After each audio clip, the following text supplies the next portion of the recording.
à toutes et hello à tous. Bienvenue dans Équidé, le podcast. Je suis Aude Mounier, la créatrice de ce podcast et enseignante d'équitation indépendante. Équidé, c'est le podcast équestre qui part à la rencontre de ceux qui imaginent une autre équitation. Enseignants, vétérinaires, cavaliers, entrepreneurs, artistes équestres, gérants d'écuries, tous ont pour point commun de s'interroger, d'aller plus loin, de sortir des sentiers battus et des modèles établis, d'innover ou d'entreprendre pour faire bouger les choses et dessiner les contours d'une nouvelle relation au cheval, plus ouverte et consciente. Du horsemanship au développement personnel, en passant par l'écologie et l'entrepreneuriat, Équidé est le podcast holistique qui vous emmène découvrir les acteurs du monde équestre de demain. Dans ce 7e épisode du podcast, je vous emmène en voyage. Enfin, c'est Leïla Pagès, en réalité, qui va nous faire voyager.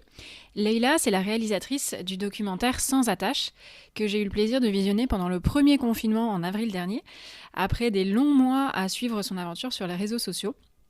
Et pour vous situer un petit peu le contexte, Sans attache, c'est un film qui retrace la quête de Leïla à travers ses 5 années de voyage en Europe et en Amérique, à la découverte de nouveaux modes de communication entre les chevaux et les humains. Et ce qui m'a frappée quand j'ai découvert son projet, c'est la ressemblance entre la recherche de Leïla et la mienne pour une nouvelle relation avec les chevaux et à travers une meilleure relation à soi et aux autres. Je vous invite évidemment à visionner le documentaire avant ou après avoir écouté cet épisode, parce qu'on va bien sûr évoquer son contenu, mais on ne dévoilera pas tout le film, et on va surtout s'intéresser au parcours de Leïla, à ce qui l'a poussé à partir dans cette quête, qu'est-ce qui l'a amené à se rapprocher des chevaux après s'en être éloignée, et bien sûr ce qu'elle a découvert, appris au cours de ses rencontres, puisqu'elle a interviewé beaucoup d'intervenants autour de la relation au cheval, et comment cette aventure a nourri sa quête de développement personnel par le cheval, puisque finalement c'est ça tout le sujet de Sans attache et de cet épisode, le voyage intérieur et la recherche de liberté guidée par les chevaux. Je vous laisse donc en compagnie de Leïla et je vous souhaite une très bonne écoute.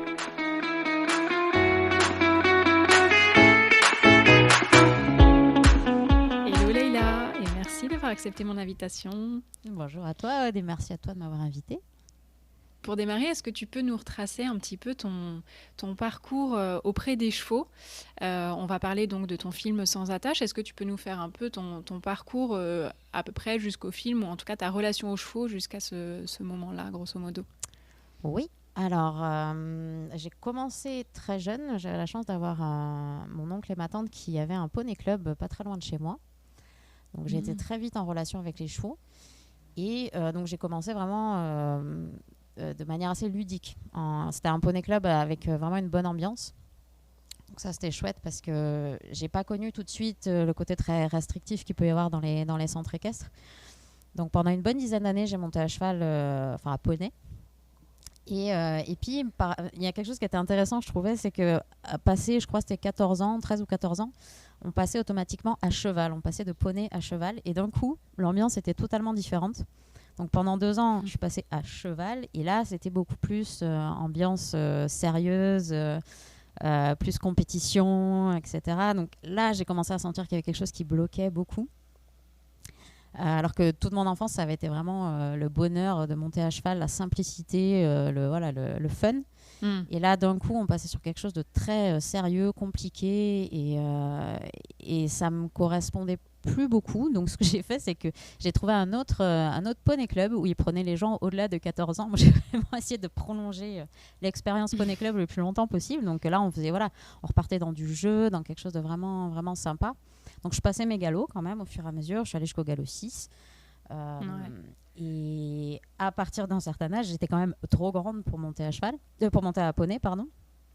Donc je suis repassée une année dans un centre équestre à cheval, et là je me suis dit non, c'est pas possible, c'est pas pour moi. Et en parallèle de ça, quand j'ai eu 10 ans, j'ai rencontré ma jument, qui était une jument de trait, et qui elle donc vivait dans un pré, et on a vraiment lié une amitié toute simple. J'allais la voir vraiment juste pour passer du temps en sa compagnie. Et quand j'ai commencé à la monter, j'essayais d'appliquer tout ce que je connaissais, moi, du centre équestre. Donc, je lui faisais des petites tresses, je lui mettais une selle, un mort, machin. Et puis, petit à petit, je me suis rendu compte qu'en fait, j'avais pas besoin de tout ça. Donc, naturellement, j'enlevais les équipements, et donc je partais à cru, en licol, voire même sans rien, en balade. On passait du temps ensemble, et je me rappelle, je me sentais presque coupable en fait de pas faire plus de choses. J'essayais de lui faire faire du cross, du dressage, tout ça. Et puis finalement, petit à petit, tout ça c'est effacé vraiment au bénéfice de la relation. On passait juste des bons moments ensemble. Et comme en parallèle de ça, je commençais à monter à cheval, justement en centre équestre, là j'ai vu qu'il y avait une incohérence pour moi. Il y a quelque chose qui ne fonctionnait pas. Et c'est à ce moment-là que j'ai découvert l'approche des chuchoteurs. On m'a offert un livre de Monty Roberts à l'époque, qui s'appelait Shy Boy, où il parle de comment il a apprivoisé un Mustang. Mhm. Et ça a été une vraie révélation de me dire waouh, il y a quelque chose d'autre qui existe. Et à partir de là, je me suis passionnée pour ça. Je devais avoir 13-14 ans.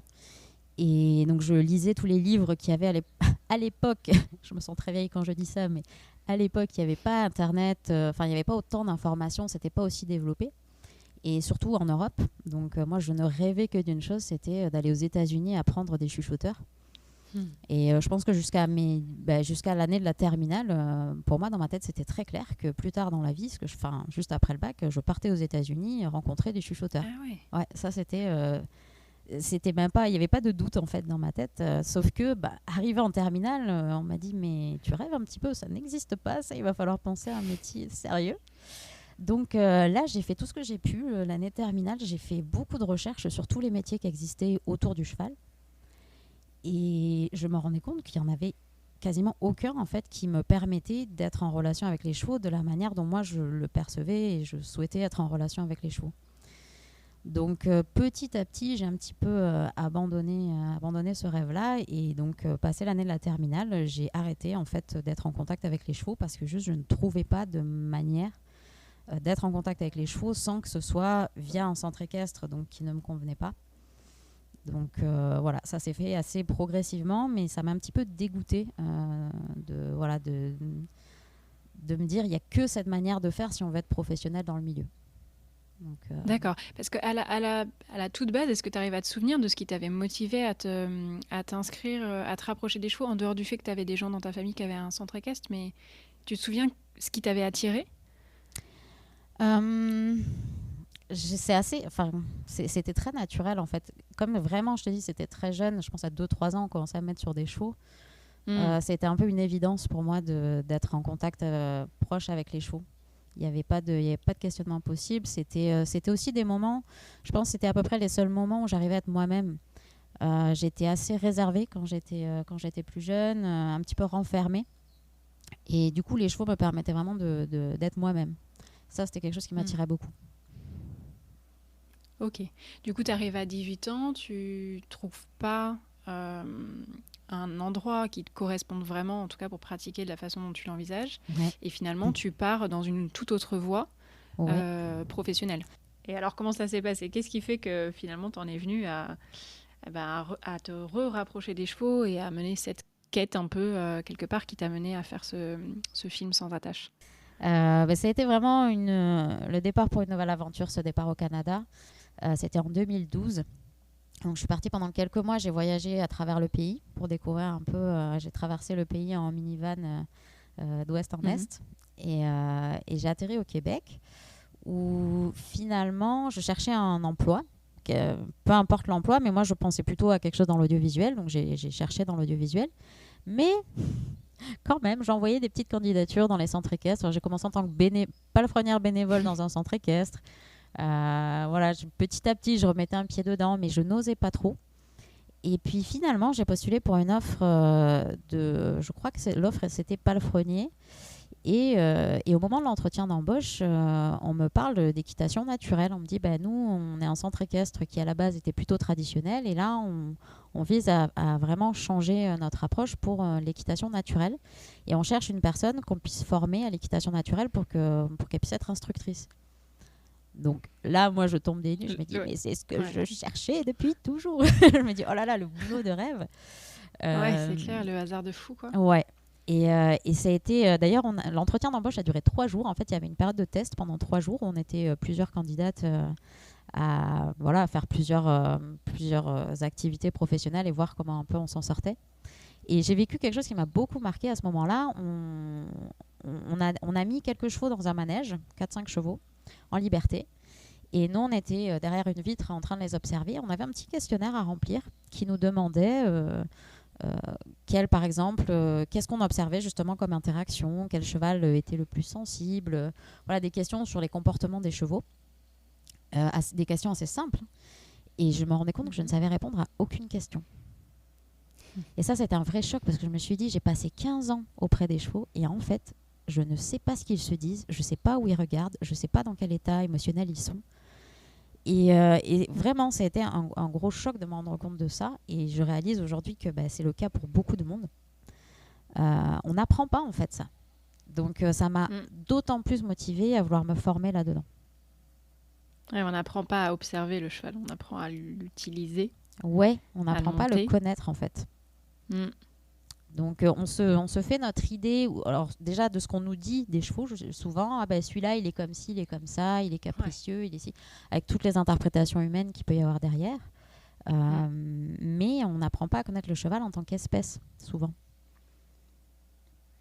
Et finalement, tu es embauchée là-bas, du coup. Voilà. Et du coup, je suis embauchée en tant que palefrenière au départ. Et puis, petit à petit, donc déjà, je me passionne pour l'équitation naturelle. Donc, j'ai été formée pendant à peu près 2 ans par Carole Lacroix, qui est dans le film, d'ailleurs, dans le film Sans attache. Et c'était passionnant. Donc, en parallèle, je travaillais et j'étais formée.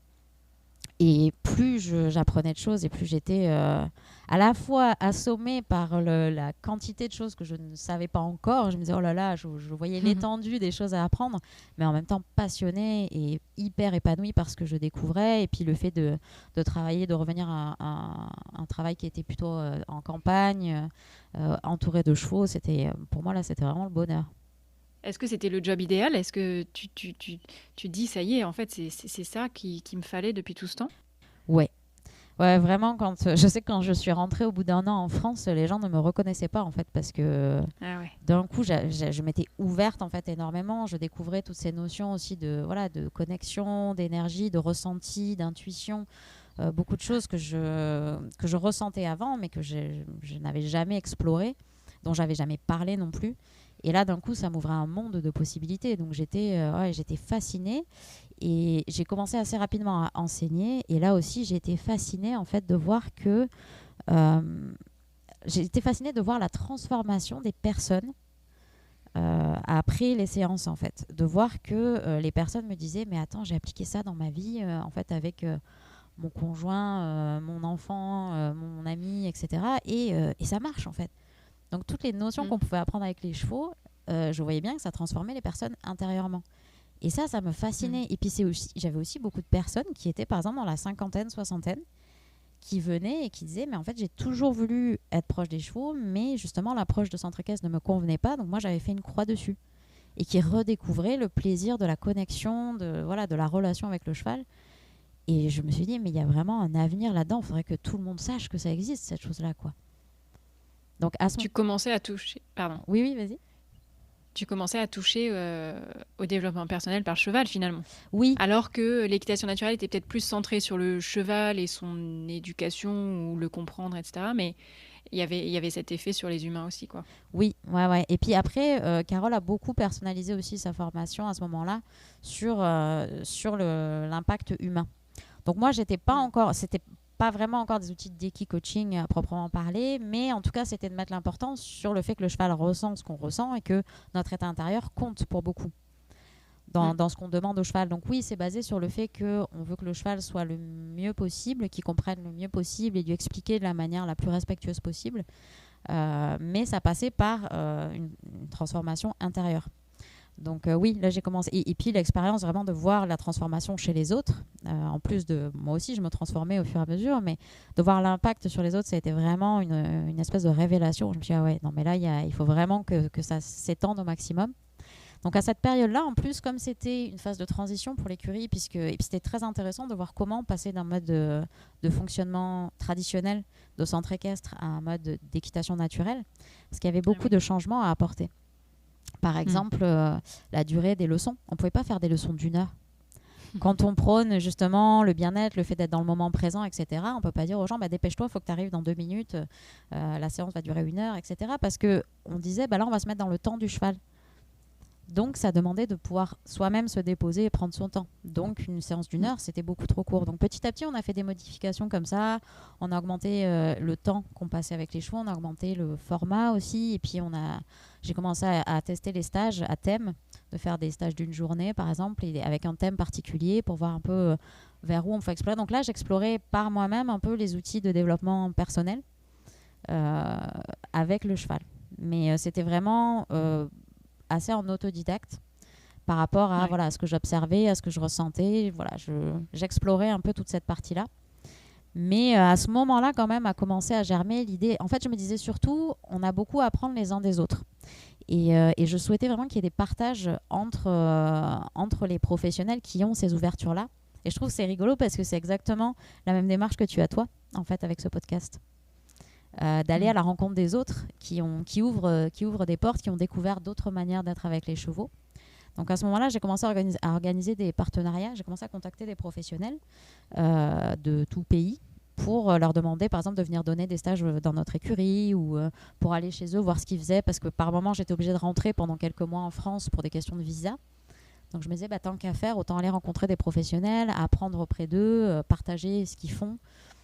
Donc il y avait vraiment cette envie de partage et je ressentais vraiment qu'il y avait une vraie richesse dans le fait de partager parce que chaque culture avance dans la relation avec le cheval mais de manière différente. Justement, tout à l'heure, tu me demandais l'équitation naturelle versus l'équitation éthologique. Souvent, on me dit « Ah, mais dans tel pays, ils sont beaucoup plus avancés que nous. » Sauf que moi, dans chaque pays où je vais, on me dit ça.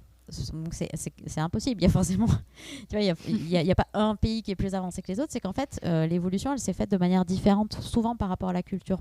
Par exemple, en France, justement, l'évolution est beaucoup passée par l'éthologie scientifique. Donc, il y a ce côté où on se base beaucoup sur les études du comportement, sur les modes de conditionnement, etc. Donc, c'est très enrichissant. Et par exemple, au Canada, moi, ce que j'ai découvert, c'est qu'il y avait une plus grande ouverture. Alors, j'ai ressenti surtout au Québec, parce que je n'ai pas passé autant de temps avec les chevaux dans le reste du Canada qu'au Québec. Mais au Québec, il y avait une grande ouverture sur le côté, justement, développement personnel, le côté un peu plus spirituel, énergétique. Où en France, là, par contre, je ressentais des grosses résistances par rapport à ça. Au Québec, ils étaient très ouverts à tout ça. Donc, c'est pour ça que j'ai pu expérimenter aussi là-bas plus facilement, parce que les gens étaient vraiment ouverts à... il n'y avait pas ces connotations négatives qu'on peut avoir en France, par exemple. Ce qui est quand même intéressant, c'est que du coup, tu dis qu'il y a la même tendance partout. Oui. Partout dans tous les pays, on est quand même dans cette phase où on creuse la relation et on cherche à aller plus loin.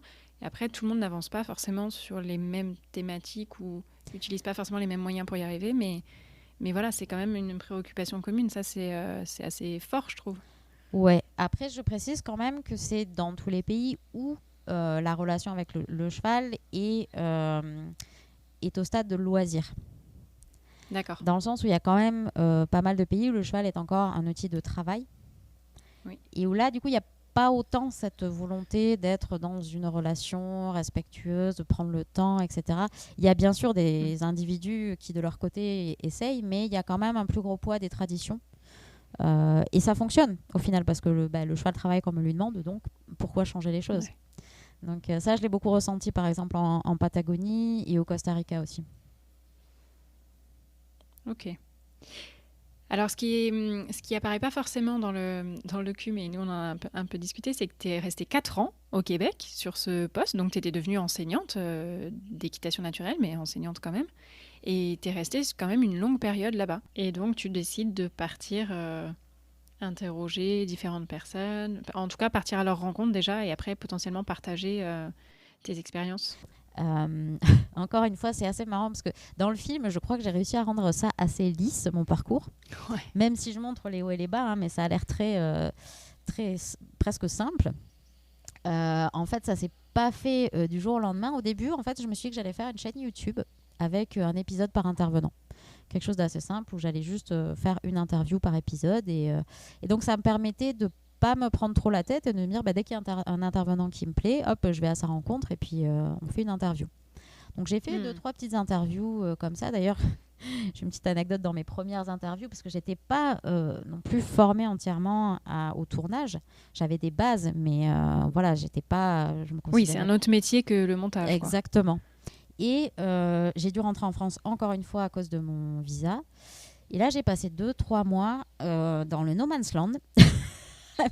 Rentrer chez mes parents à me dire bon, là, voilà, j'étais complètement perdue.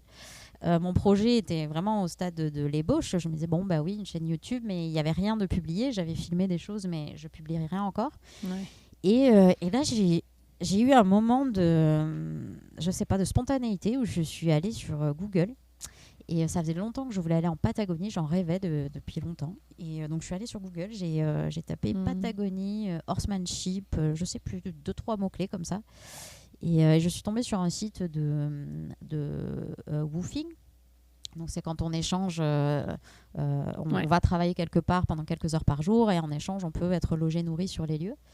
Et c'est un lieu très reculé en Patagonie où on cherchait une personne pour sociabiliser de jeunes chevaux.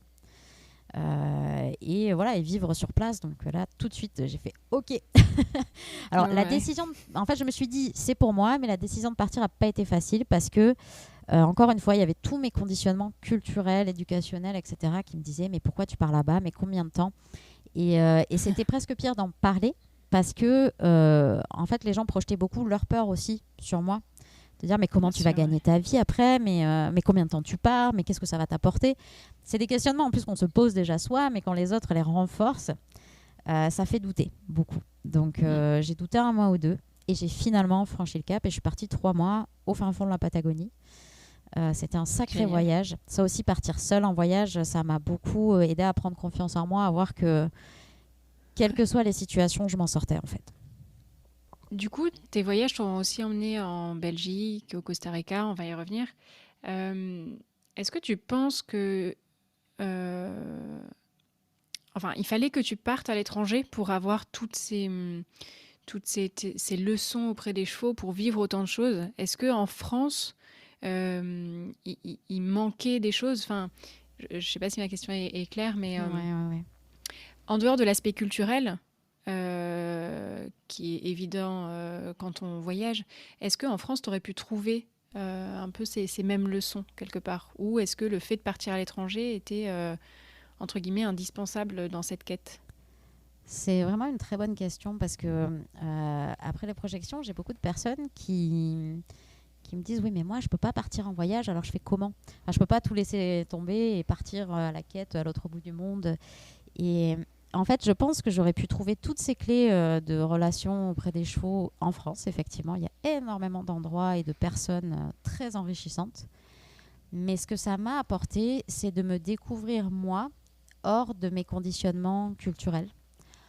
Hors de mes conditionnements par rapport à l'éducation, par rapport à mon entourage.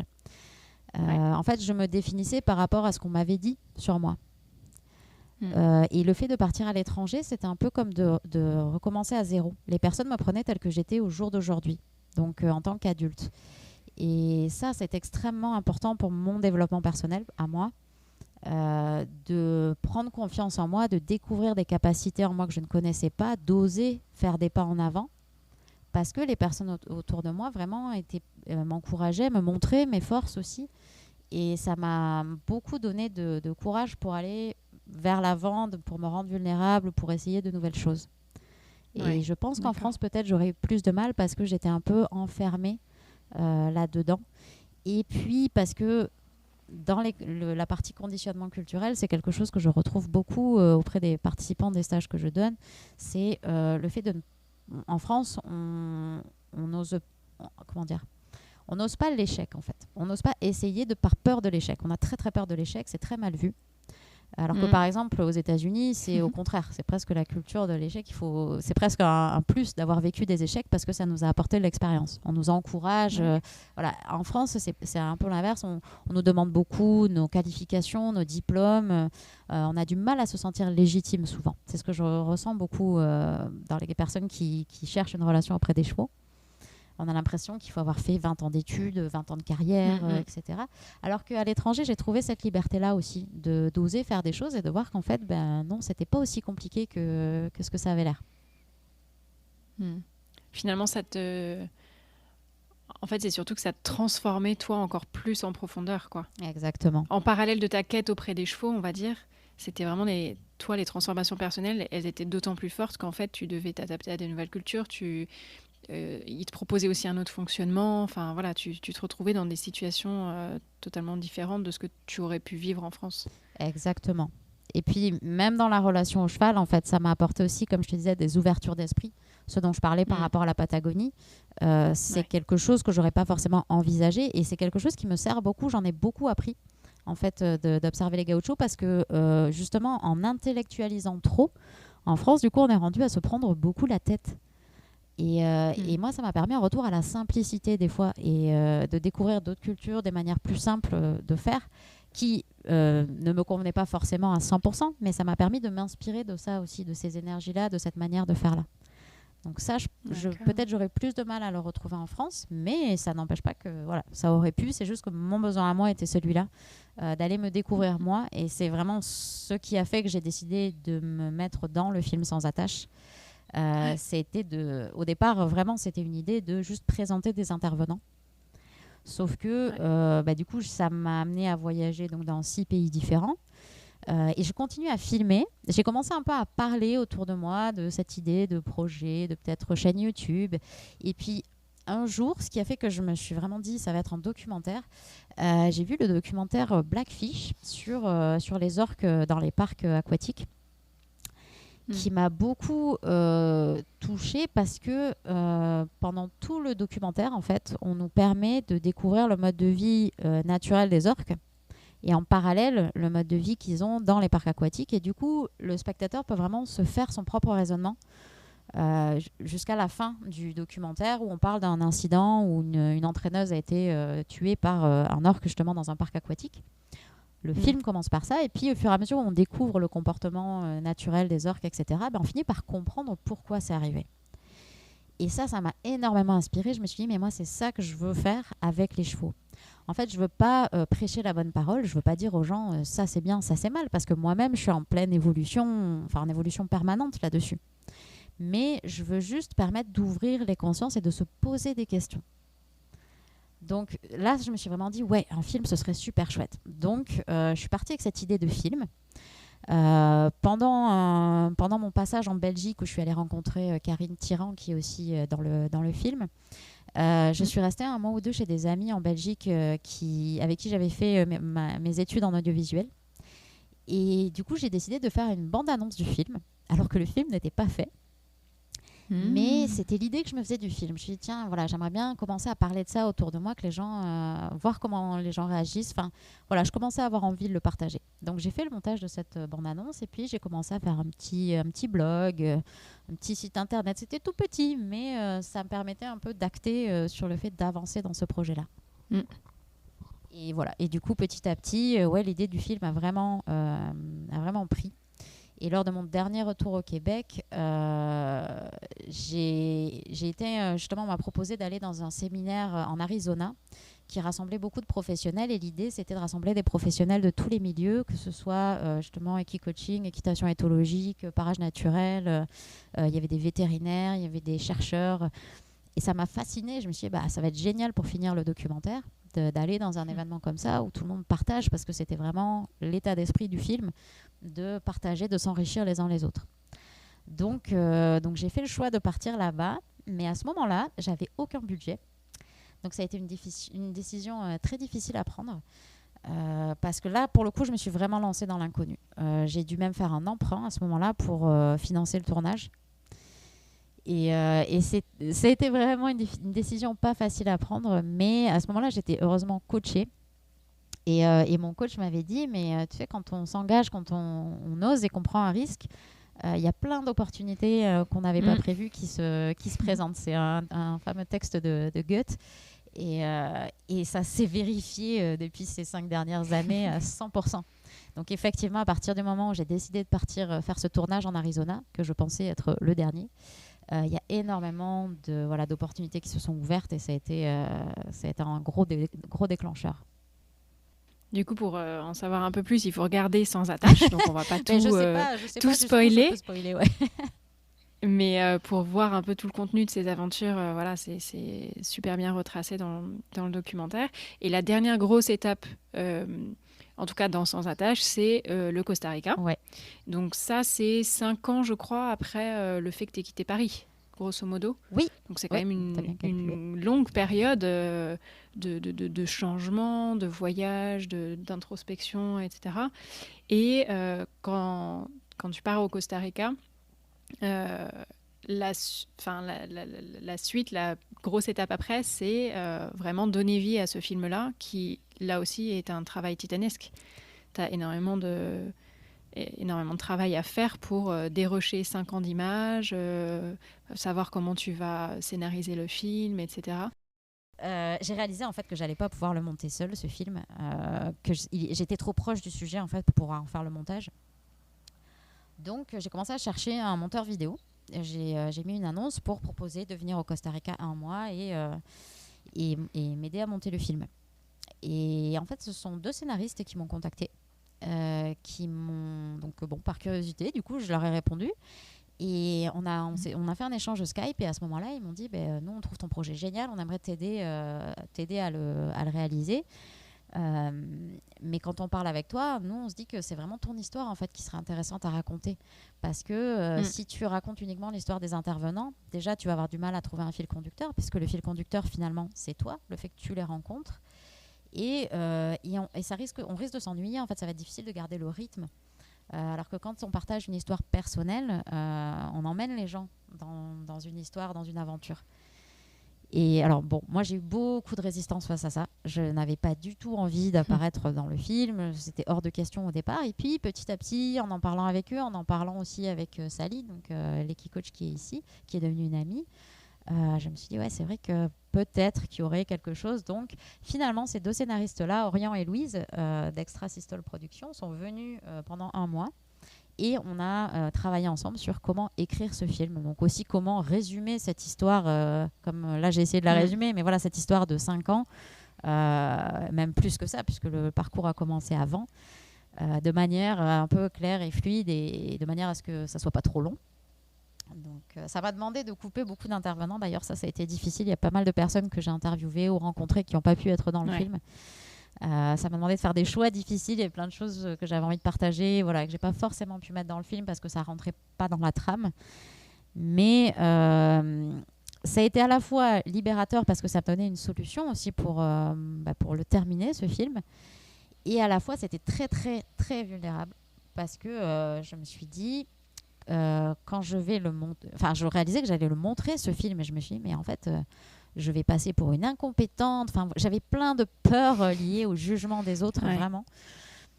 Au départ, je l'ai fait pour le présenter à un festival à New York qui s'appelle le festival Ecous, donc qui ne projette que des films équestres. J'avais été contactée par ce festival-là et donc la date du festival approchait, donc je devais vraiment me dépêcher pour le finir. Donc là, on a fait toute l'étape de post-production. Ça a été aussi un gros travail. Après, le fait d'avoir fait la scénarisation du coup avec Orion et Louise, j'ai Marion, une monteuse aussi qui est réalisatrice de films équestres, qui est venue me rejoindre au Costa Rica, qui m'a énormément aidée sur le fait de monter le film, mais aussi de lancer un financement participatif. Ça a été une grosse étape pour moi parce que c'était très difficile de demander de l'aide. Ça aussi, c'est très culturel. En France, on ne demande pas d'aide, il faut se débrouiller tout seul. Et puis ça demandait aux gens de croire en mon projet, donc ça veut dire que moi déjà il fallait que j'y croie suffisamment. Et au final ce financement participatif a aussi été un gros déclencheur. Encore une fois, je me suis mise vraiment en situation de vulnérabilité, mais ça a porté ses fruits parce que le projet a commencé à être plus connu, la bande-annonce a été beaucoup vue. Les gens ont beaucoup participé au projet et d'ailleurs voilà, je remercie tous les contributeurs qui ont aidé à terminer ce projet parce que sans eux ça ne se serait pas fait. Grâce à eux, on a pu payer un mixeur, un bruiteur, un monteur, les musiques. On a fait composer les musiques aussi spécialement. Et c'est ce qui donne, je pense, toute la qualité du film, c'est cette collaboration avec toutes ces personnes sensibles qu'il y a eu derrière. Et donc, voilà, je l'ai présenté à New York. Ça aussi, ça a été toute une aventure. On l'a fini, encore une fois, c'était pas conventionnel parce que j'ai fini le film la veille du festival. J'ai gravé. Ouais, on voit dans les bonus. Ah ouais, mais voilà, j'en parle dans les bonus, ça paraît complètement Si ça vous intéresse, surréaliste. allez voir les bonus. Voilà, c'est ça, exactement. On a eu des sacrées aventures. Donc là, il a vraiment été bien reçu, donc ça m'a donné un petit peu confiance. Mais les Américains sont aussi très ouverts, encourageants. Voilà, ils nous aident beaucoup quand on a un projet. Souvent, voilà, ils nous motivent, quoi. Par contre, la première fois que j'ai dû le projeter en France, là, j'étais morte de trouille. Et vraiment, parce que je me suis dit, ils vont être beaucoup plus sévères.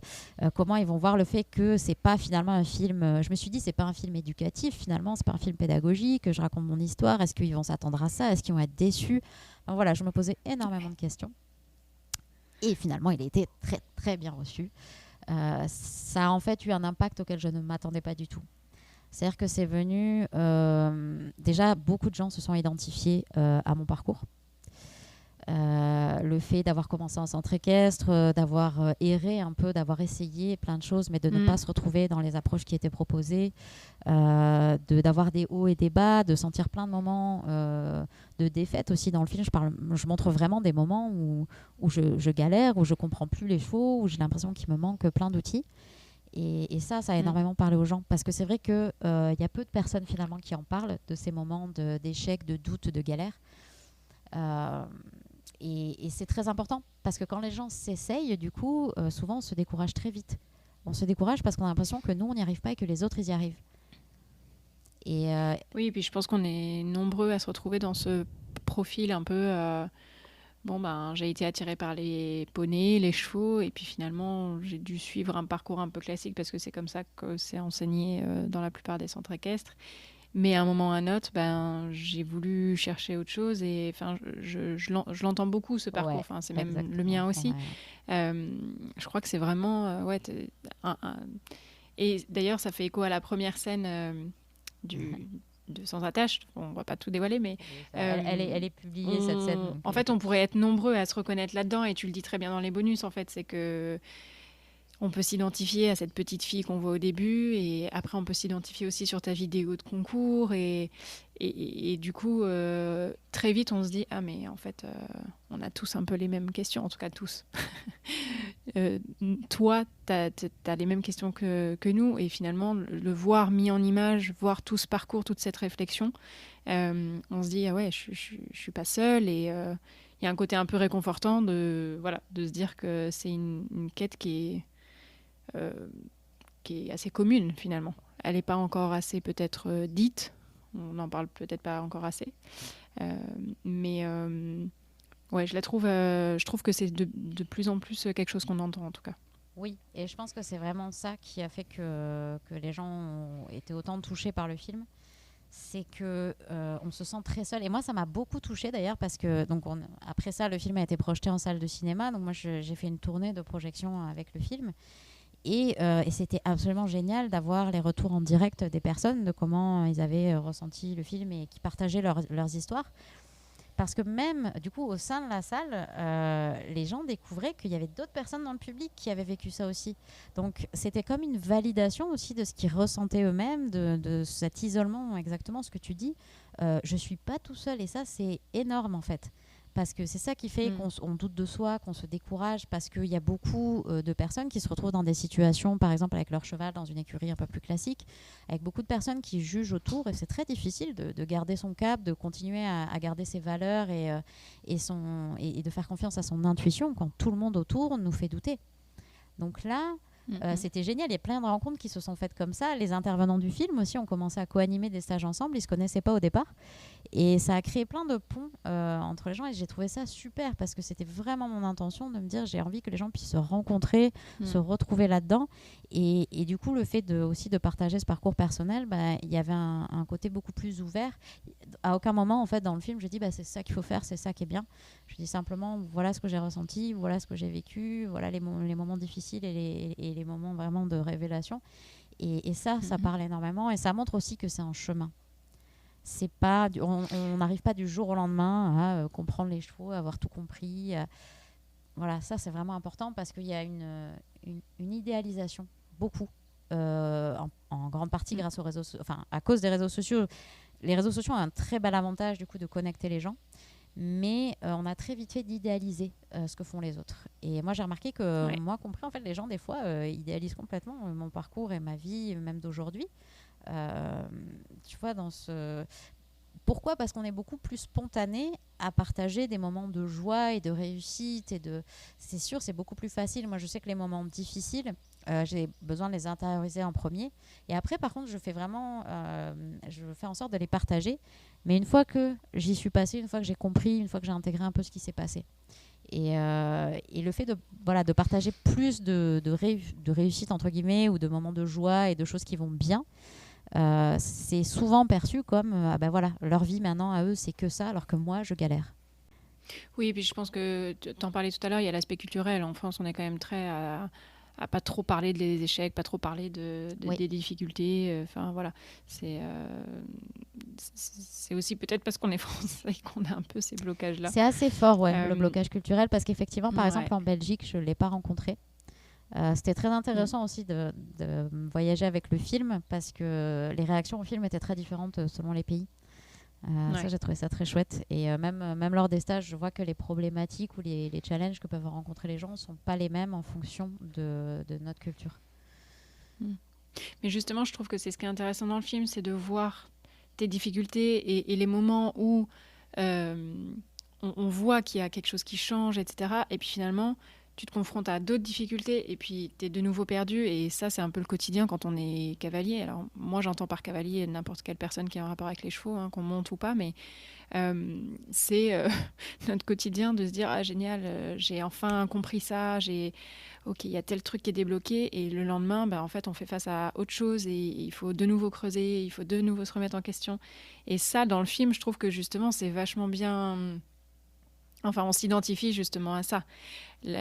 Par contre, le paradoxe, c'est que comme c'est un film, on a l'impression qu'effectivement, ce que tu disais tout à l'heure, c'est fluide, que voilà, il y a ces 5 années d'aventure, d'exploration, et que c'est un peu un chemin continu, alors qu'en fait, tu disais, non, c'est pas du tout quelque chose qui a été fluide, c'est raconté comme ça, mais voilà, le chemin était sinueux, et finalement, c'est un peu notre quotidien quand on est cavalier, quoi.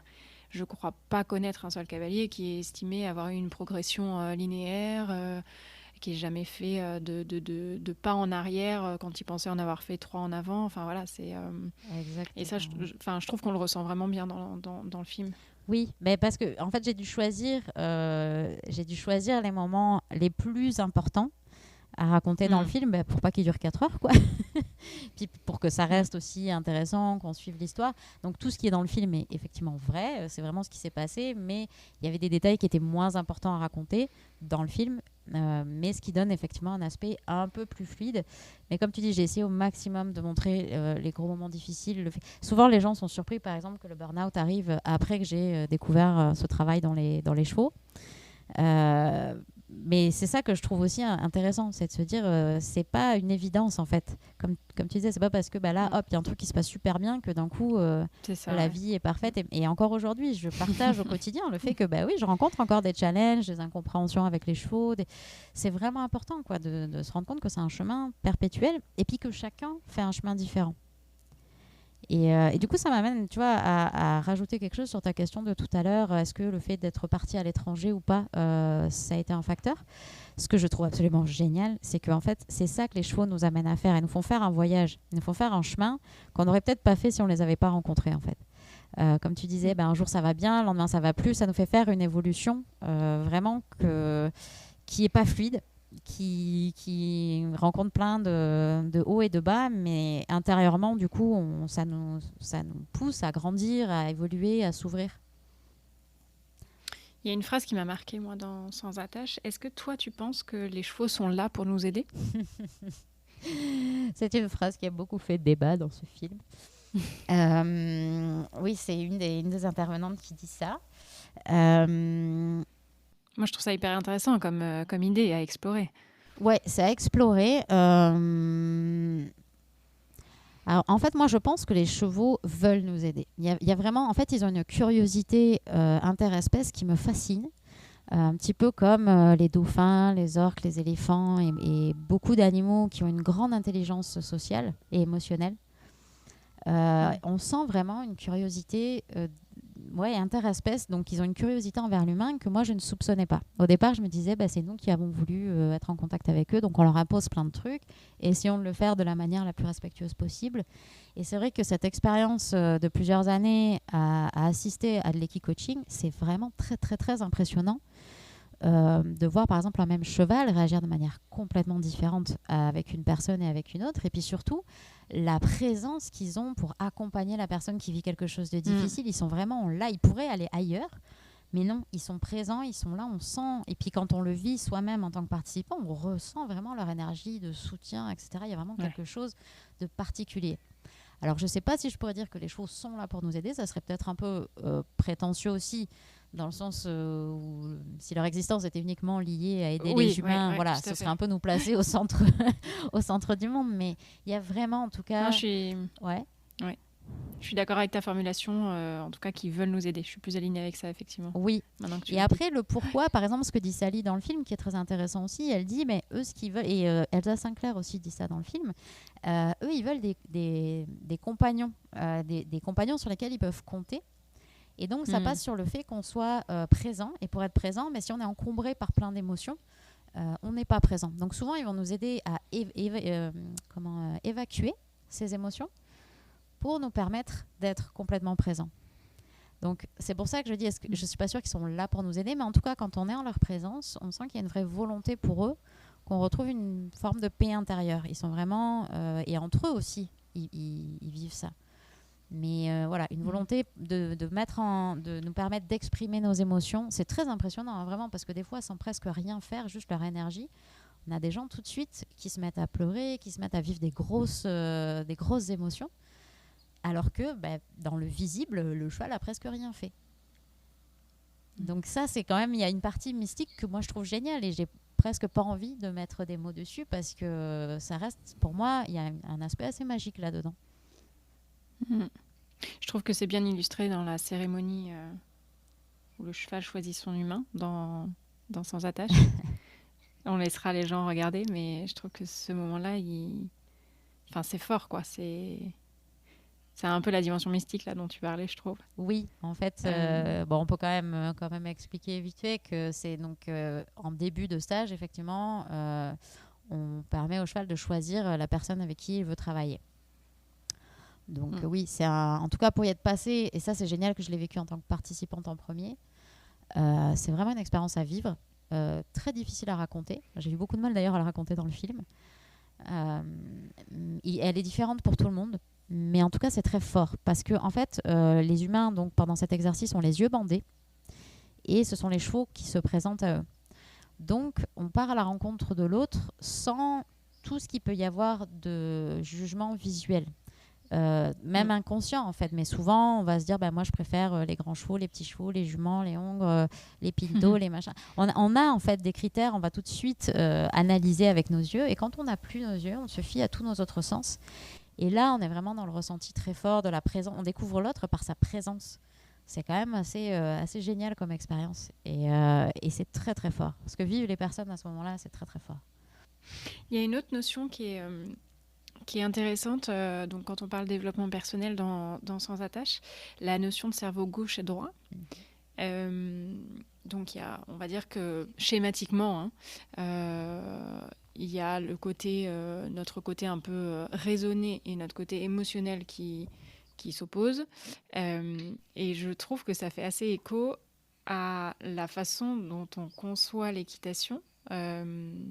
En tout cas, pendant longtemps, on enseignait l'équitation où il faut faire les choses de manière rationnelle, et où il y avait peu de place pour les émotions. Et on commence justement à développer cet aspect, notamment par l'équi-coaching, développement personnel, etc. Mais moi, ça m'a fait penser à cette opposition-là, de couper un peu les émotions, en fait. Complètement. On subit, en fait, beaucoup les émotions. On voit ça comme quelque chose de très, très encombrant. Souvent, on ne sait pas quoi en faire, et En plus, on est dans une culture où effectivement, on n'est pas censé montrer ses émotions. Surtout dans le milieu entrepreneurial, où on est quand même dans un milieu assez prédateur. Donc, montrer ses vulnérabilités, c'est souvent utilisé contre nous. Donc, voilà, comme disait Sylvain Gillier dans une des interviews, quand on est dans une réunion de travail, on va rarement se mettre à pleurer parce qu'on a perdu un projet qui nous tenait à cœur.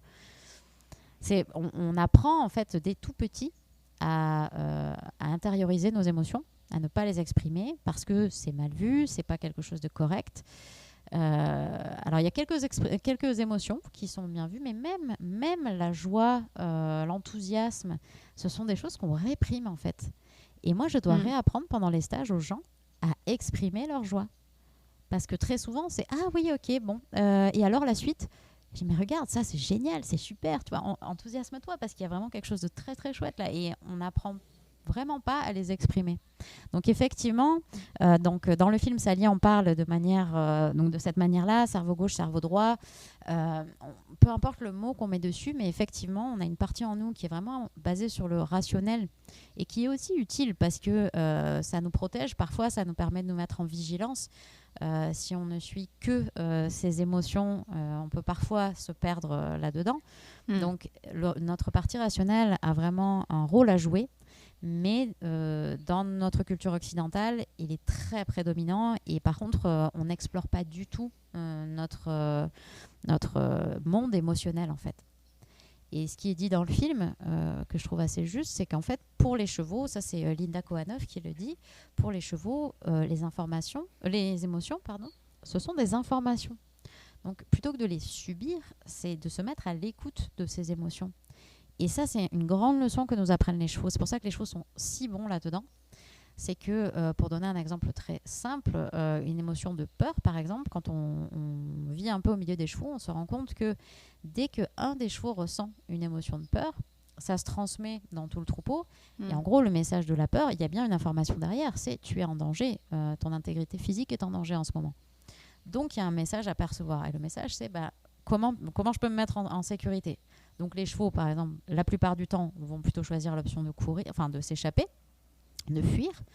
Et une fois qu'ils ont fui, l'émotion n'a plus lieu d'être, puisqu'ils ont entendu le message, ils ont posé une action par rapport à ça, et ensuite ils retournent brouter. Alors que nous, quand on vit une émotion, elle va rester là longtemps, parce qu'on ne l'écoute pas, on cherche à la réprimer le plus possible. Sauf que malheureusement, c'est pas toujours le cas, mais très souvent, quand une émotion n'est pas entendue, elle ne disparaît pas, parce que son message n'a pas été entendu. Donc souvent, on accumule. Et moi, je sais qu'au début, mes premières expériences d'équicoaching, et même de coaching tout court, j'avais des émotions qui sortaient, mais pêle-mêle, quoi. Ça s'était tellement accumulé que c'était tout mélangé. Je ne savais pas ce que c'était. Voilà, c'était très, très fort. Et en même temps, je me sentais complètement perdue à m'ouvrir à ça. Et puis, petit à petit, une fois que l'accumulation a pu se sortir et se déverser et que j'ai pu être accompagnée, ça, c'est très important aussi. Moi, je sais que l'accompagnement que j'ai reçu au fil des années m'a énormément aidée. Et ça m'a permis L'accompagnement, en fait, c'est important qu'il soit fait de manière ouverte, que ce soit nous-mêmes qui trouvions les réponses en nous. Pas que quelqu'un vienne nous dire c'est parce que tu ressens ceci ou cela. C'est vraiment nous-mêmes d'apprendre à identifier nos émotions, d'apprendre à les ressentir. Et après ça, d'apprendre à les gérer, du coup, parce qu'on ne va plus attendre que l'émotion soit dans le rouge et qu'on soit vraiment dans un mode où on ne contrôle plus du tout l'émotion. On va l'entendre un peu plus tôt. Elle n'aura pas besoin d'être aussi forte, cette émotion. Donc voilà, c'est toute une exploration du monde émotionnel qui est vraiment importante et que les chevaux sont vraiment des maîtres en la matière. Oui, c'est ce qui fait que le cheval est un animal magique pour ça, parce qu'ils ont cette capacité à sentir les énergies. Ouais. Et à nous renvoyer ça. Alors après, je sais pas, mais je l'ai jamais vécu autant avec d'autres animaux. Pourtant, je sais qu'on peut faire du coaching avec d'autres animaux, mais je trouve, il y a une dimension un peu à part du cheval, je trouve, là-dessus. Oui, mais de part déjà le côté instinctif, parce que c'est ce qui lui permet sa survie en fait. Comme je disais, pour lui, ça fait partie de son langage, les émotions. Et c'est ce qui fait qu'on a autant de difficultés quand nous-mêmes, on ne s'écoute pas. Parce que le cheval, lui, il reçoit tout ce qu'on lui envoie comme information. Enfin, comme toutes les émotions qu'on ressent, c'est des informations pour lui, mais souvent, c'est en contradiction avec ce qu'on fait. Et du coup, lui ne comprend pas parce qu'il reçoit 2 messages complètement opposés, donc auxquels il doit répondre. Il voit bien les gestes, par exemple, qu'on va faire, mais ce qu'il y a à l'intérieur, par exemple, quelqu'un qui se fait pousser par un coach et qui lui dit « Mais si, montre-lui que t'es le boss » ou « N'aie pas peur ». On ne peut pas s'empêcher, par exemple, d'avoir peur quand on a peur. C'est pas parce qu'on nous dit « N'aie pas peur » que ça va passer. Donc, la personne intérieurement continue à avoir peur, mais extérieurement, elle montre qu'elle n'a pas peur. Donc, le cheval reçoit 2 informations complètement différentes, mais lui, il va privilégier l'information émotionnelle.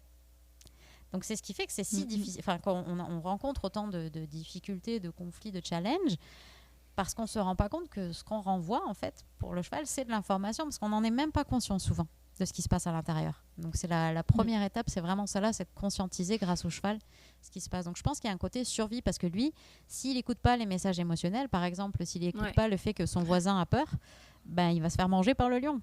J'exagère un peu, mais globalement, c'est ça. Pour lui, c'est une question de survie. Et je trouve que on le ressent vachement dans Sans attache, dans le sens où tous les intervenants, moi j'ai vraiment ressenti ce truc de toutes ces personnes sont dans l'émotion, en tout cas dans l'amour en fait, sans masque, sans honnête là et enfin on voit que c'est des personnes qui sont beaucoup plus dans l'émotion que nous qui n'avons peut-être pas fait encore le même chemin. Et je trouve ça super beau de se rendre compte que tu as quand même pas mal d'intervenants dans le documentaire et il y a ce point commun entre eux. Comme si finalement c'était un peu ça alors je dirais pas la finalité parce qu'on n'a peut-être jamais fini vraiment ce chemin-là, mais que c'était ça la clé quelque part en fait. Ah, c'est joliment formulé. Ouais, je crois que parce que ce sont tous des personnes qui ont passé beaucoup de temps auprès des chevaux. Et en fait, je pense qu'on en arrive tous à ça. Les chevaux enlèvent les couches de conditionnement, de superflu. Ils vont vraiment à l'essentiel. C'est ce que je disais. Moi, ce qui m'attirait quand j'étais petite, c'est que je pouvais être moi-même. Je sais qu'il n'y a qu'auprès des chevaux que je m'autorisais à pleurer, que je m'autorisais à vivre des émotions fortes. Ça, c'est si on prend le temps de les écouter. Parce qu'il y a beaucoup de monde dans le monde du cheval qui, justement, est à l'opposé. Parce que y a une sorte de carapace quelque part. Peut-être qu'on croit écouter le cheval, mais on ne l'écoute pas vraiment. Ouais, en fait, c'est quelque chose que je dis dans le film, c'est que moi, là, après ma formation en équitation naturelle, j'ai senti que j'arrivais à parler au cheval, mais je n'arrivais pas à l'entendre. Je n'arrivais pas à l'écouter. Et j'en étais très consciente, ça me frustrait énormément, mais il manquait un truc vraiment. Je me disais, je vois bien qu'il me dit des trucs, mais je ne comprends pas. Et ça, c'est tout un cheminement, effectivement. C'est pour ça que être accompagné, c'est important. Passer du temps en présence des chevaux, c'est important. Et comme tu disais, se mettre à l'écoute. Et en fait, quand on enlève toutes les couches de conditionnement, comme je te disais, ce que je pense vouloir avec mon cheval, finalement, c'est aussi apprendre à ne plus être tout le temps dans l'action. Il se passe énormément de choses quand on n'est pas dans l'action. Dans le fait qu'en plus, on est dans une relation non verbale avec le cheval, alors même si nous, on peut lui parler au cheval, mais lui, il nous parle autrement qu'avec des mots. Donc ça oblige à une forme de silence, à une forme d'intériorisation. Et du coup, à sentir, et puis passer du temps avec eux, c'est hyper important parce que on réalise leur mode de vie, ça nous ancre énormément parce qu'eux, ils sont beaucoup dans le ne rien faire, entre guillemets. C'est-à-dire qu'ils ne bougent pas forcément tant que ça. Je veux dire, on a cette image des chevaux au grand galop, etc. Mais c'est pas ce qu'ils font la plupart du temps. La plupart du temps, ils mangent, ils marchent, ils se reposent. Il y a un côté vraiment... Et c'est d'ailleurs, la fin du film, pour moi, a été tout un chemin là-dessus. Parce que je voulais finir sur l'image au grand galop, etc. Mais j'ai rajouté une scène où vraiment, on est juste au pas, on est tranquille, on est au milieu du troupeau. Et c'est vraiment, d'ailleurs, JR, le cheval qui est dans la scène finale, qui m'a appris ça pendant qu'on tournait les dernières scènes. Je me suis dit, mais oui, il a raison. C'est important de revenir à ça, à ce côté. On chemine. En fait, les chevaux sont en perpétuel cheminement, puisque c'est des nomades. Faut pas oublier. Donc, eux, il y a ce côté où on est toujours en apprentissage, on est toujours en cheminement. Et voilà, je pense qu'ils nous emmènent là-dedans. C'est un super parallèle, ça. C'est hyper intéressant comme... Ils sont toujours en cheminement. Ben ouais. Et il y a un côté, nous aussi. Il y a un côté impermanent en fait qui est génial avec eux parce que comme tu disais, dès que nous on s'ancre dans une croyance, hop, ils nous la font sauter. Et il nous l'explose en l'air et du coup on est ok. Donc ça nous apprend aussi à être, je pense, un peu plus humble, de rester un peu plus ouvert et vulnérable en fait. Et ça c'est aussi quelque chose que les chevaux ont. Ils sont en permanence en situation de vulnérabilité en tant que proie, voilà. Mais ils vivent pas dans le stress de se faire manger. Ils vivent justement très paisiblement. Donc c'est nous apprendre à être vulnérables pour se connecter avec les autres. Mais toujours en se respectant, sans rentrer dans une vulnérabilité qui est trop intense et où on va complètement se perdre, où on va avoir peur, on va être en panique. Il y a vraiment un équilibre à trouver. Et eux, c'est vraiment des champions pour ça. C'est cette capacité magique des animaux à être dans l'instant présent sans se soucier du passé et à envisager l'avenir de manière négative ou positive. Ils sont juste là, il y a une émotion qui surgit, ils la traitent et puis on est reparti dans l'instant présent. Enfin, c'est assez inspirant, je trouve, quand on les regarde. Oui, complètement. Et puis on en parle beaucoup. Je sais qu'il y a beaucoup de gens qui se frustrent avec ça et qui disent mais moi je veux être dans l'instant présent. Mais comme je disais, c'est un cheminement parce qu'on est obligé de défaire beaucoup de conditionnements. On nous a appris à faire. Ouais. Et du coup, apprendre à juste se poser, c'est très difficile. Alors que pourtant, moi je sais que les moments les plus magiques que j'ai pu vivre avec les chevaux, c'était souvent dans l'inaction. En tout cas visible. C'est-à-dire qu'il ne se passait pas grand-chose dans le monde visible, mais intérieurement, il se passait des choses très très fortes.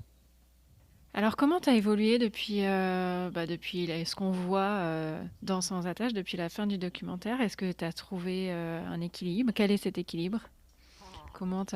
Quelle a été la suite de ton chemin? En fait, comme je disais, à partir du moment où le film est sorti, tout a explosé, enfin pas explosé, mais tout s'est enchaîné très rapidement d'une manière que je n'avais pas du tout anticipée.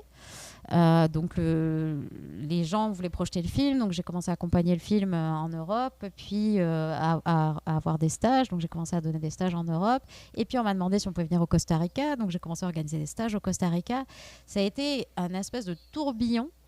Mais qui était fantastique parce que déjà c'était beaucoup d'inconnus, mais il y avait énormément de positifs, il y avait des rencontres extrêmement riches, donc j'ai pu rencontrer à la fois beaucoup de personnes en tant que spectateur qui m'ont avec qui on a eu des échanges très authentiques. C'est ça que le film a permis en fait.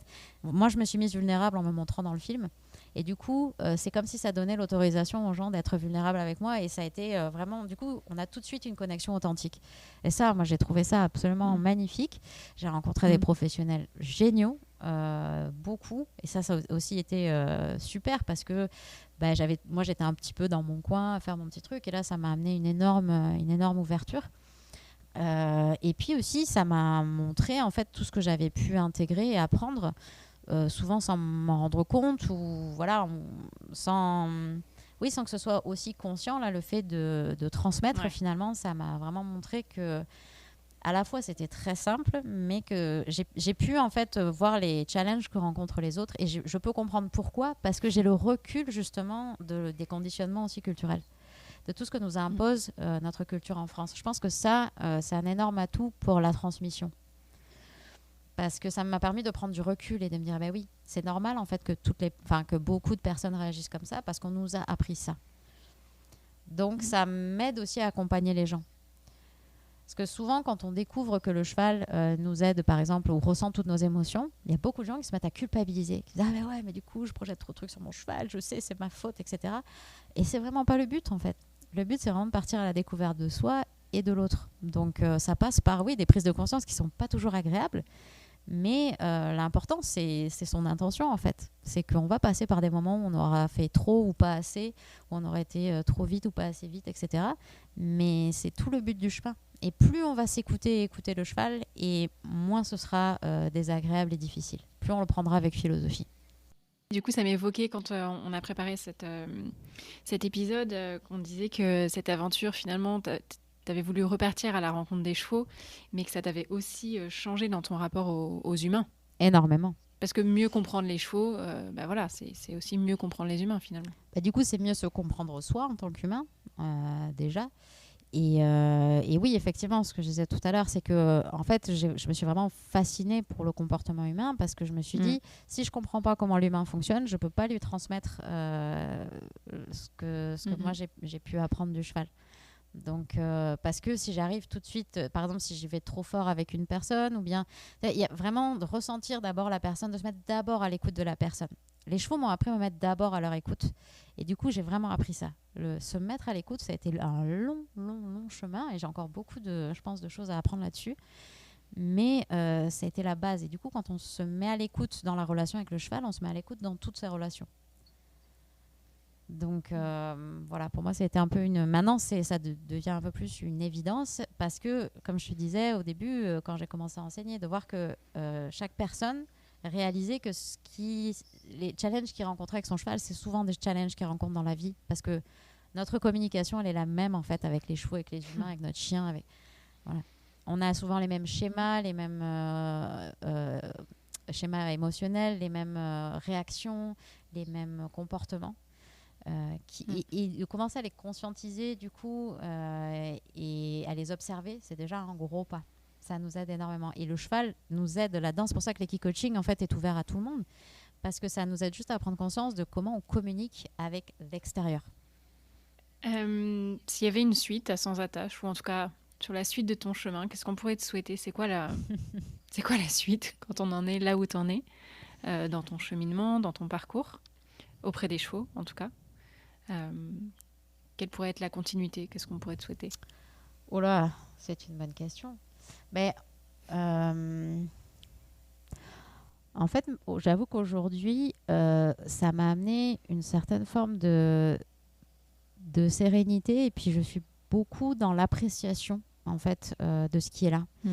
Du coup, quand tu me demandais, c'est vrai pour mon parcours, hein, du coup je précise un peu, donc il y a bien les stages en Europe, qui du coup en 2020 ont dû être annulés, mais qui reprendront là en 2021. Ouais, aujourd'hui, je vis vraiment dans cette forme de gratitude et d'appréciation de ce que j'ai, de la chance que j'ai d'avoir une vie qui m'épanouit, qui me correspond, d'être auprès des chevaux. Alors, c'est pas uniquement de la chance, hein, bien entendu. J'ai fait des décisions, j'ai pris des choix qui m'ont amené à ça. Mais c'est vraiment important, je trouve, d'être là-dedans. Du coup, bien sûr, j'ai encore des aspirations, mais je me sens beaucoup plus sereine, en fait, par rapport à ma vie aujourd'hui. Je suis moins dans la recherche absolue de quelque chose. Je me sens en chemin. Donc, il y a des fois où le chemin avance très vite et des fois où il est un peu plus lent. Aujourd'hui, du coup, mon temps est partagé entre... je continue à entraîner des chevaux parce que je trouve que c'est très important de continuer à évoluer dans la relation, à comprendre des choses et à ce que les chevaux m'apprennent des choses. Je donne des stages en Europe qui, en 2020, a été annulé à cause du Covid, mais là, en 2021, il y a une autre tournée qui est prévue. Ouais. J'ai 2 stages sans attache au Costa Rica qui s'en viennent en mars et en avril. Et puis, je me considère encore réalisatrice de films, puisque là, j'ai un autre projet en cours. Pour l'instant, je ne donnerai pas d'indices. Alors, les chevaux en font partie, mais c'est pas un film sur les chevaux. Justement, je pense que c'est beaucoup plus basé sur l'humain. Donc voilà, pour l'instant, c'est encore au stade de tournage. Donc, j'en parlerai un petit peu plus tard. Et puis voilà, je suis encore aussi photographe. C'est une activité qui me plaît beaucoup. Donc voilà, je suis heureuse d'avoir toutes ces cordes à mon arc qui me permettent aussi de varier beaucoup mon activité en fonction de ce qui est là. Donc voilà, qu'est-ce qu'on peut me souhaiter ? Je pense c'est de continuer le chemin parce que je me sens encore en chemin. Et vraiment, si par contre je peux faire passer ce message-là, de ne pas penser que quand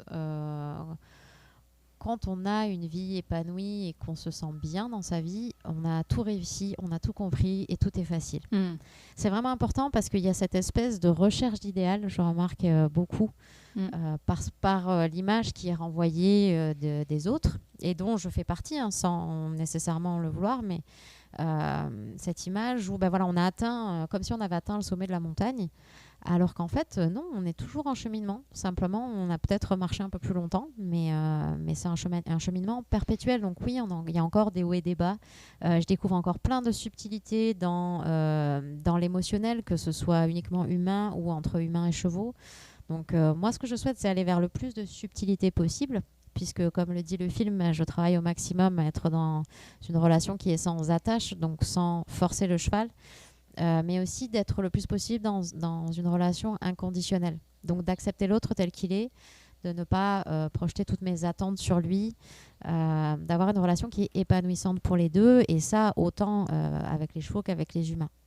Donc voilà, ça je crois que c'est ma grande quête, et puis au maximum justement de vivre une vie épanouissante et heureuse.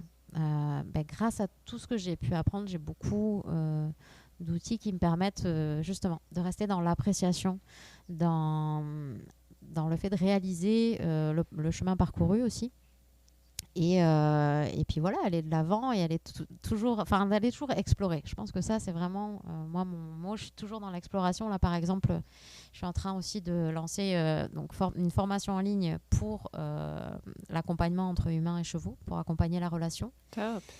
Et une formation en ligne aussi pour les personnes qui voudraient lancer leur projet documentaire. Parce que c'est quelque chose aussi qui me passionne, et j'aime vraiment encourager les gens. Leur permettre d'oser comme moi, on m'a souvent encouragé, aidé, poussé en avant. J'ai envie de pouvoir aider les gens là-dedans, parce que plus on va aller vers de l'authenticité, on va apprendre à se connaître et être qui on est vraiment, plus notre lumière va briller et impacter les autres de manière positive. Donc c'est en ça que je trouve dommage souvent, c'est le parallèle qui est fait dans le film, je parle du fait de libérer le cheval de ses attaches. Mais en fait, je me suis rendu compte que quand on fait ça, c'est nos propres attaches qu'on libère et qu'on défait une à une. Je me rends compte à quel point on s'emprisonne beaucoup. Et moi, c'est un peu comme ça que je ressens aujourd'hui cette période que j'ai vécue à Paris. Je me suis emprisonnée dans c'est à ça que ressemble la vie, c'est comme ça qu'il faut faire, c'est comme ça que c'est correct. Et en fait, je me rends compte aujourd'hui que j'ai réinventé ma vie complètement. Là, depuis 5 ans, j'ai l'impression d'avoir vécu 10 vies différentes, et tout aussi passionnantes les unes que les autres. Comme je disais, c'est simple, mais c'est pas forcément facile. Donc, il faut quand même avoir le courage d'oser. Et plus on va avoir des personnes aussi, plus on va s'entourer de personnes encourageantes, bienveillantes, connectées. Et voilà, plus ça va nous aider à nous épanouir. Et c'est d'ailleurs quelque chose qui est très important pour moi dans l'expérience que je propose au Costa Rica. Parce que la culture ici est vraiment particulière. Les gens ont vraiment une manière de voir la vie, d'aborder la vie qui est très simple et saine et enrichissante. Et qui nous montre un peu ce que c'est le bonheur. On court beaucoup tous après cette idée du bonheur. Mais en fait, les gens d'ici, ils sont heureux. Ils sont heureux et avec pas grand-chose. Et on a vraiment des grandes leçons à en apprendre. Donc voilà, dans le stage, il y a vraiment toute une partie qui est dans l'immersion culturelle, qui est très importante pour moi, parce que ça nous transforme de l'intérieur. Le bonheur, c'est pas une quête d'un état permanent. Exactement. C'est des petits bonheurs au quotidien. C'est Exactement. des moments de bonheur. Mais le voir comme une quête absolue d'un état qui resterait pour toujours, c'est très illusoire, je pense. Ouais. Mais moi, en tout cas, je sais que ça m'a montré. Enfin, pour moi, en tout cas, la quête du bonheur passe beaucoup par le mouvement aussi, suivre le mouvement de la vie. Avant, j'étais beaucoup en opposition, et je forçais beaucoup les choses. Et c'est aussi pour ça que c'est très important de penser à son environnement, est-ce que mon environnement me correspond, et d'être en lien avec la nature, avec un environnement naturel. Et c'est ça aussi que les chevaux nous apportent. Les gens qui vivent en ville et qui veulent être auprès des chevaux, c'est souvent pour ça. Pour retrouver aussi cet état naturel des choses, retrouver un rythme de la vie qui est plus en lien. Justement, le burn-out aussi m'a fait comprendre ça. En faire beaucoup trop, s'oublier, ne pas respecter son propre rythme intérieur, c'est aussi parce que j'étais coupée de mon environnement. Et quand je me suis remise en lien avec ça, le fait de faire par exemple des transhumances ou d'être très à l'écoute des saisons, etc., ça m'a beaucoup aidé à ralentir le rythme, à être dans quelque chose de... Pour ça que je parlais d'inaction tout à l'heure, c'est très important les temps d'intégration et de repos. Nous, on est tout le temps dans l'action, mais à un moment donné, ça passe plus. Combien de personnes aujourd'hui, justement, font des burn-out, en font trop, sont épuisées, stressées. On apprend à vivre avec une dose de stress qui, finalement, n'est pas forcément nécessaire. Donc, je pense que c'est ça, être serein intérieurement, être en paix. Je crois que c'est la plus grande quête qu'on puisse avoir. Ouais, la sérénité, c'est une jolie quête, je pense. Ouais. Eh ben, merci beaucoup, Leïla. Merci à toi. C'était passionnant. C'était très chouette de partager. Merci aussi de donner une voix à des personnes qui ne l'ont pas forcément toujours. Alors, je ne m'inclus pas forcément dedans, mais je trouve ça vraiment important. Des initiatives comme la tienne, c'est vraiment hyper encourageant aussi moi, en tout cas, je sais que ça m'encourage à continuer parce que je me dis, waouh, il y a plein de choses qui se font, allez, go, on y va, quoi. Parce que des fois, ça peut être un peu décourageant quand on n'a pas forcément de retour en face, de feedback, on n'a pas forcément l'impression des fois que ça intéresse les gens, etc. Donc, il y a des moments, des fois, de découragement et le fait, voilà, d'inspirer par l'exemple, je trouve ça hyper important. Et avec ce podcast, je trouve que c'est ce que tu fais parce que tu permets d'ouvrir les horizons, de voir d'autres choses, et puis toi aussi par ton propre parcours. C'est vraiment intéressant. Donc merci de ce podcast. Ben, merci à toi parce que c'est aussi la même démarche qui t'a amené à faire Sans attache. Donc finalement, c'est un peu ce qui nous rassemble. Ouais, complètement. Donc merci beaucoup. Merci à toi. À bientôt. Ben oui. Et bon courage pour la suite. Merci beaucoup.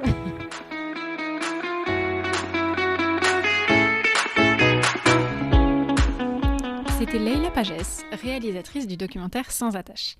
J'espère une fois de plus que cette interview vous aura inspiré et vous aidera à nourrir vos réflexions autour de votre relation aux chevaux. Sachez que Leïla propose des stages pour prolonger l'expérience sans attache. Je vous mets toutes les infos en notes si cela vous intéresse.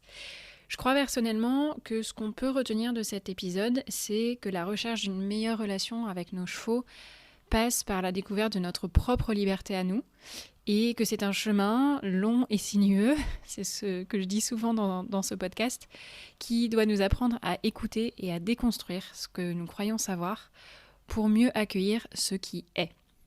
Si cet épisode vous a plu, n'hésitez pas à le partager sur les réseaux sociaux en nous mentionnant bien sûr et pensez à vous abonner pour ne rien manquer des prochains épisodes. Je vous retrouve dans 15 jours pour une nouvelle rencontre inspirante et d'ici là, prenez bien soin de vous.